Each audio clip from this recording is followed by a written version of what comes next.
महाग झाली असं सारखा प्रचार करूनच ती काही वेळेला त्याचा प्रश्न निर्माण होतो। वस्तुस्थिती तशी नाहीये। डाळ महाग झाली असा उगाचच प्रचार केला जातो। गिरीश बापट यांचा आरोप, सर्वसामान्यांना परवडेल अशी डाळ बाजारात उपलब्ध असल्याचा केला दावा।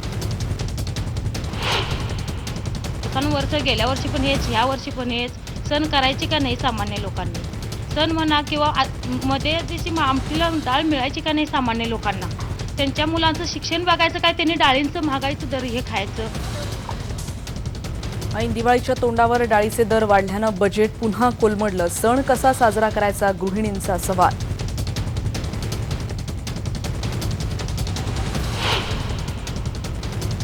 कोपर्डी प्रकरणी उद्या पुन्हा होणार सुनावणी। आरोपी नितीन भैलुमेचा आज जामिनासाठी अर्ज।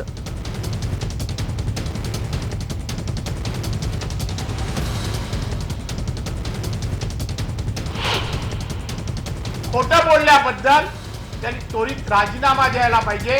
पण त्याचबरोबर येणाऱ्या अधिवेशनात यांच्या विरुद्ध अविश्वासाचा ठराव आम्ही आणणार आहोत। मराठा आरक्षणावरून मुख्यमंत्र्यांनी मराठा समाजाची फसवणूक केल्याचा नारायण राणेंचा आरोप। येत्या हिवाळी अधिवेशनात मुख्यमंत्र्यांविरोधात आणणार अविश्वासदर्शक ठराव।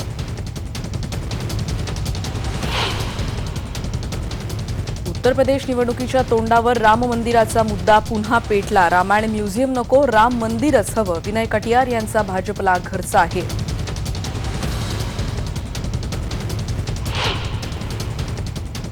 शिवसेनेच्या बालेकिल्ल्यात मनसे झटका। ठाण्यात शिवसेनेतून मनसेमध्ये अनेक जणांचा प्रवेश, तर नाशिकमध्ये मनसेतून शिवसेना आणि भाजपमध्ये इनकमिंग।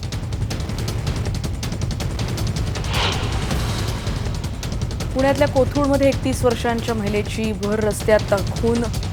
प्रेमसंबंधातून शुभांगी खटावकर तिचा खून झाल्याचा पोलिसांचा अंदाज।